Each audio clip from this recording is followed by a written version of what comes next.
तुम्हें दिखता नहीं है क्या? सॉरी, गलती हो गई। अंधे हो क्या? सामने से कोई आ रहा है ये भी नहीं दिखता? अरे तुम यहाँ क्या कर रहे हो? मैं क्यों नहीं आ सकता? तुम्हें पता भी है ये जगह क्या है? ये कंपनी के मालिक की पार्टी है। कौन रोक रहा है? मैं रोक रही हूँ। मैं इस कंपनी की होने वाली सीईओ हूँ और मालिक की होने वाली पत्नी। होने वाली? अभी तो नहीं हो। मेरी तो शादी कंपनी के मालिक से होकर रहेगी, लेकिन तुम जैसे जाहिल इंसान से कौन शादी करेगा? तुम्हें तो मेरे घर के नौकर भी पसंद नहीं करेंगे। क्या तुम मुझसे शादी करोगी? हाँ। अभी तुमने क्या कहा था कि तुमसे हमारे घर के नौकर भी शादी नहीं करेंगे? देख लो, तुम्हारे सामने ही मैंने किया है। और जहां तक सीईओ की बात है तो वो मेरी पत्नी है, तुम्हारे घर की नौकर नहीं। अब वही इस कंपनी की सीईओ बनेंगी, देख लेना। मैं देखती हूँ ये भिखारन कैसे सीईओ बनती है। मीरा 24 साल की थी और एक छोटे से कच्चे घर में अपनी मां के साथ रहती थी। उसकी मां कई दिनों से बीमार थी और ठीक से उठ भी नहीं पाती थी। उस दिन मीरा काम से लौटी तो उसके हाथ में छोटा सा थैला था। वह अंदर आते ही बोली, माँ, आज सैलरी मिली है, चलो दवा ले आते हैं। बेटी, हर बार सारे पैसे दवा में मत खर्च किया कर, थोड़ा बचा भी लिया कर। माँ, दवा जरूरी है। जरूरी तो तेरी जिंदगी भी है, तेरी शादी भी होगी। आजकल लोग लड़की नहीं देखते, पैसे देखते हैं, दहेज देखते हैं। माँ, मैं आपको इस हालत में छोड़कर कैसे पैसे बचाऊं?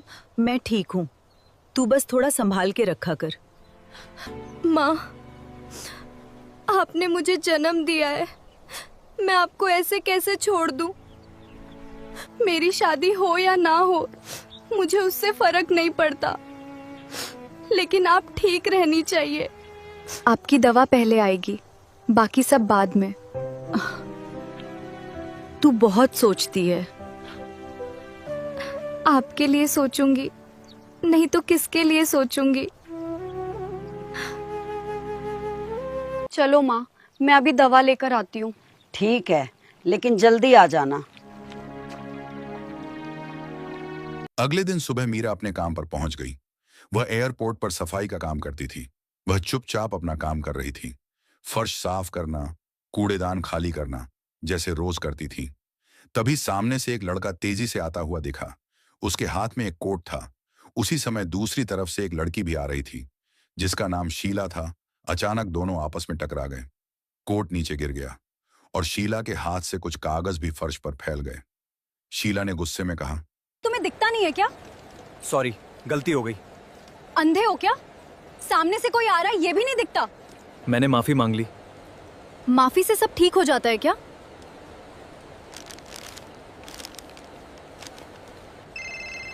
हाँ माँ, मैं एयरपोर्ट पहुंच गई हूँ। यहाँ तो पता नहीं कैसे कैसे लोग आ जाते हैं, देखने तक की तमीज नहीं होती। बेटी जल्दी निकलो, कंपनी के मालिक आने वाले होंगे। हाँ माँ, अभी जा रही हूँ। लड़का कुछ पल वहीं खड़ा रहा, फिर अपने कोट को झाड़ने लगा। तभी मीरा वहां आई। उसने कहा, साहब, आप पहली बार दिल्ली आए हैं क्या? हाँ, मैं बाहर रहता हूँ, काम से आया हूँ। साहब, ऐसे लोगों के मुंह नहीं लगना चाहिए, बड़े घर की हैं, अपनी गलती नहीं मानती। कोई बात नहीं। आप दीजिए, मैं आपका कोट साफ कर देती हूँ। नहीं, रहने दीजिए। वैसे आपका नाम क्या है? साहब, मेरा नाम। साहब मत कहिए, मेरा नाम समीर है। मैं कैसे नाम से बुलाऊं? आप बड़े आदमी लगते हैं। नाम से बुलाइए, आसान रहेगा। मेरा नाम मीरा है, पास के गांव में रहती हूँ, माँ के साथ। माँ क्या करती हैं? बीमार रहती हैं, दवा चलती रहती है। तो अच्छे अस्पताल में दिखाइए। माँ कहती हैं पैसे बचा शादी के लिए, लेकिन मैं सब पैसे दवा में लगा देती हूँ। मैंने पहली बार किसी को ऐसा करते देखा है। इसमें क्या खास है? खास है। ठीक है, मैं चलता हूँ। और हाँ, अपनी माँ का ध्यान ऐसे ही रखना। समीर वहां से चला गया, लेकिन जाते जाते वह एक बार पीछे मुड़कर मीरा को जरूर देख गया और मीरा भी कुछ पल के लिए उसे देखती रह गई। एयरपोर्ट का काम खत्म करके मीरा शाम को घर लौटी। माँ ने कहा, इतनी जल्दी आ गई? आज काम थोड़ा जल्दी खत्म हो गया। अगले दिन कंपनी में एक बड़ा कार्यक्रम रखा गया था। नई पोस्ट के लिए लोगों को चुना जाना था और उसी खुशी में एक पार्टी भी रखी गई थी। मीरा उस कंपनी में पार्ट ऑफ टाइम सफाई का काम करती थी, इसलिए वह सुबह से ही वहां पहुंच गई। मीरा अपने काम में लगी हुई थी। तभी अंदर शारदा और उसकी बेटी शीला की एंट्री हुई। शारदा ने अंदर आते ही मीरा को देखा और तेज आवाज में कहा, अरे जल्दी जल्दी साफ करो, आज कोई आम दिन नहीं है। आज मेरी बेटी के होने वाले पति आने वाले हैं, कंपनी के मालिक हैं वो। ये सब ठीक से साफ क्यों नहीं है? तुम्हें पता है आज कितना बड़ा दिन है? अभी कर देती हूँ। जल्दी करो, हमें कोई कमी नहीं दिखनी चाहिए। थोड़ी देर बाद हॉल में लोग आने लगे। सभी अपने अपने ग्रुप में खड़े होकर बातें कर रहे थे। शारदा मुस्कुराते हुए शीला से बोली, बेटी, याद है बचपन में तूने उन्हें देखा था, कितने अच्छे लगते थे। हाँ माँ, अब तो और भी बदल गए होंगे और अब तो कंपनी के मालिक हैं। बस अब जल्दी से आ जाएं। पता नहीं इतना टाइम क्यों लगा रहे हैं, एयरपोर्ट पे भी नहीं मिले। उसी समय हॉल के दरवाजे से एक लड़का अंदर आया। जैसे ही शीला की नजर उस पर पड़ी, उसका चेहरा बदल गया। वह गुस्से में बोली, तुम यहाँ क्या कर रहे हो? मैं क्यों नहीं आ सकता? तुम्हें पता भी है ये जगह क्या है? ये कंपनी के मालिक की पार्टी है। तो यहाँ हर कोई नहीं आ सकता। कौन रोक रहा है? मैं रोक रही हूँ। मैं इस कंपनी की होने वाली सीईओ हूँ और मालिक की होने वाली पत्नी। होने वाली? अभी तो नहीं हो। तुम्हें क्या लगता है मालिक मुझे नहीं जानते? जानते होंगे, लेकिन फैसला तो उन्होंने किया नहीं है अभी। तुम जैसे लोग यहाँ क्या कर रहे हैं? बाहर जाओ। जब तक मालिक खुद नहीं कहेंगे, मैं नहीं जाऊंगा। ज्यादा समझदार मत बनो, मैं बस इंतजार कर रहा हूँ। मेरी तो शादी कंपनी के मालिक से होकर रहेगी, लेकिन तुम जैसे जाहिल इंसान से कौन शादी करेगा? तुम्हें तो मेरे घर के नौकर भी पसंद नहीं करेंगे। अच्छा, तो तुम्हारे हिसाब से नौकर इंसान नहीं होते, या फिर मैं इंसान नहीं हूं? बताओ, कौन नौकर? उसी समय समीर की नजर मीरा पर पड़ी, जो एक कोने में खड़ी चुपचाप सब देख रही थी। वह उसके पास गया और बोला, तुम यहाँ भी काम करती हो? हाँ, पार्ट टाइम। एक बात पूछूं? पूछे। तुम्हें मैं कैसा लगता हूँ? आप अच्छे हैं। सच? हाँ। अगर मैं कहूं कि तुम मुझसे शादी कर लो? आप मजाक कर रहे हैं। नहीं। आप और मैं, ये संभव नहीं है। क्यों? आप बड़े आदमी हैं और मैं? मुझे फर्क नहीं पड़ता। अगर आपको सच में कोई आपत्ति नहीं है तो मैं तैयार हूँ। चलो। कहाँ? वहीं, जहां ये फैसला पूरा हो जाएगा। मीरा कुछ समझ नहीं पाई, लेकिन उसके साथ चल पड़ी। हॉल के एक कोने में दुर्गा माता का छोटा सा मंदिर बना हुआ था। लोग आते जाते वहां सिर झुका रहे थे। समीर सीधे उसी मंदिर के पास गया। मीरा ने धीमे स्वर में कहा, समीर, ये आप क्या कर रहे हैं? जो सही लग रहा है। समीर, सोच लीजिए। मैं सोच चुका हूं। और उसने बिना देर किए मीरा की मांग में सिंदूर भर दिया। मीरा वहीं खड़ी रह गई, जैसे उसे समझ नहीं आ रहा हो कि अभी क्या हुआ है। उसकी आंखों में आंसू आ गए, लेकिन उसने कुछ नहीं कहा। उधर खड़ी शीला ने यह सब देख लिया था। वह गुस्से में उनके पास आई और बोली, ये क्या कर रहे हो तुम? अभी तुमने क्या कहा था कि तुमसे हमारे घर के नौकर भी शादी नहीं करेंगे? देख लो, तुम्हारे सामने ही मैंने किया है, और वो भी बिना किसी जबरदस्ती के। तुम्हारी हिम्मत कैसे हुई? तू हमारे घर में काम करती है, हमारा नमक खाती है, और आज हमारे सामने ये सब कर रही है। ये क्या हो रहा है यहाँ? माँ, इसने इस लड़की से शादी कर ली। आज के बाद तू हमारे घर काम करने मत आना। अभी के अभी निकल जा। धीरे धीरे हॉल खाली होने लगा। सब लोग धीरे धीरे बाहर निकलने लगे। उसी समय समीर और मीरा भी साथ में बाहर जा रहे थे। मीरा ने चिंतित होकर कहा, समीर, अब मैं माँ की दवा कैसे लाऊंगी? घर का खर्च कैसे चलेगा? मुझे तो काम से निकाल दिया गया। तुम चिंता मत करो, आज से तुम मेरी हो। और तुम्हारी सारी जिम्मेदारी मेरी है। अब तुम अकेली नहीं हो। रास्ते में मीरा बार बार यही सोच रही थी कि उसने सही किया या नहीं। घर पहुंचते ही उसकी मां ने दरवाजा खोला। उन्होंने समीर को देखा और पूछा, बेटी,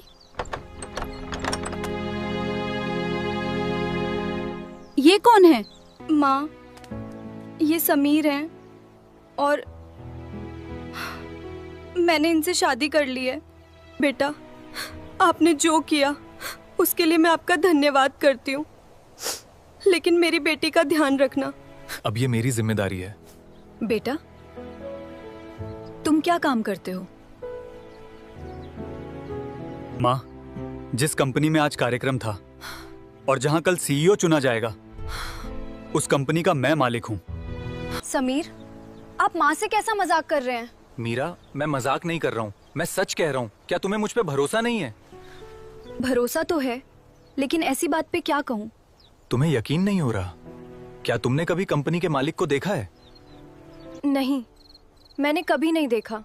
तो फिर तुम कैसे कह सकती हो कि मैं मजाक कर रहा हूँ? बेटी, लड़का तो हमें बहुत अच्छा लगा, लेकिन लगता है इसका इलाज कराना पड़ेगा। शायद दिमाग ठीक से काम नहीं कर रहा। हाँ माँ, मैं भी यही सोच रही हूँ। कुछ दिन बाद इनका चेकअप करवा देंगे।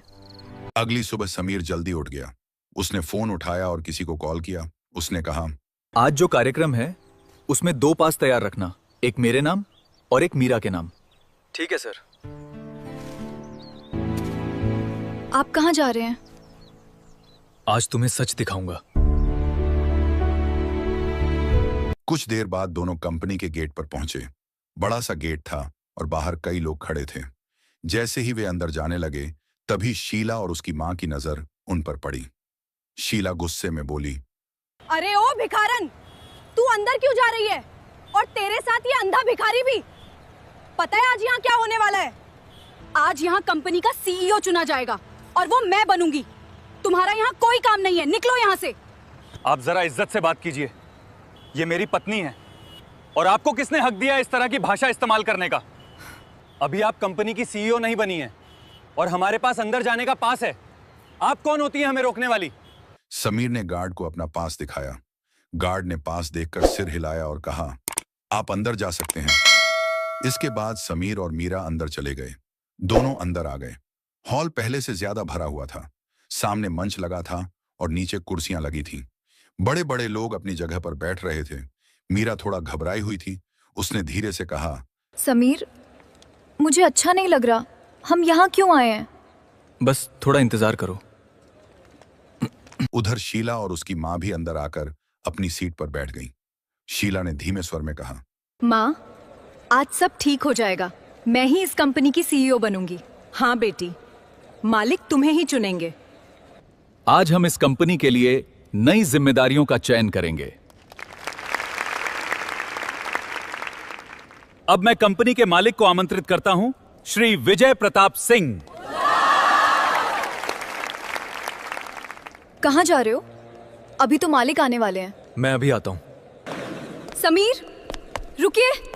समीर! अरे ये अंधे और भिखारन मंच पे क्यों चले गए? वहां मालिक आने वाले हैं। हटाओ इन्हें।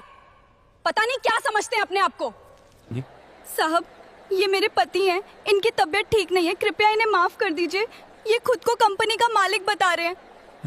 तुम इनकी पत्नी कैसे हो सकती हो? और इनकी तबीयत बिल्कुल ठीक है। ये सच कह रहे हैं। यही इस कंपनी के मालिक विजय प्रताप सिंह हैं। यह सुनते ही पूरे हॉल में सन्नाटा छा गया। सबके चेहरे बदल गए। मीरा भी एकदम चुप रह गई। उसने धीरे से कहा, लेकिन इनका नाम तो समीर है। नहीं मीरा, मेरा असली नाम विजय प्रताप सिंह है।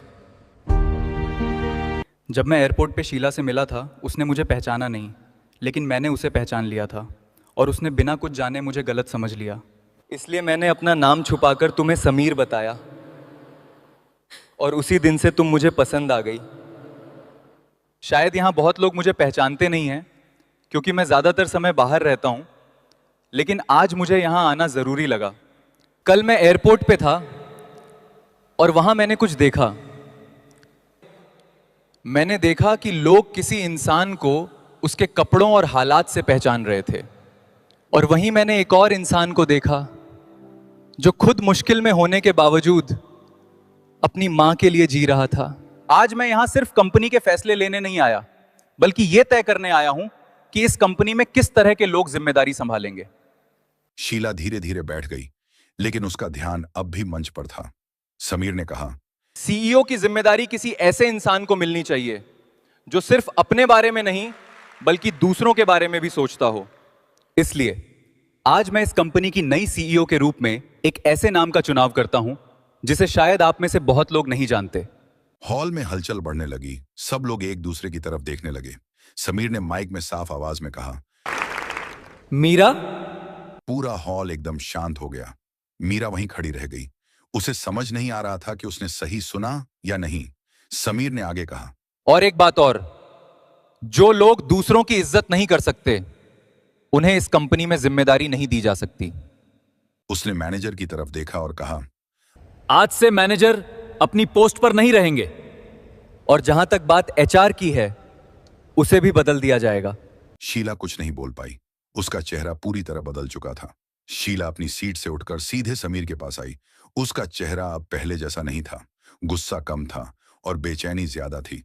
उसने धीरे से कहा, मुझसे गलती हो गई।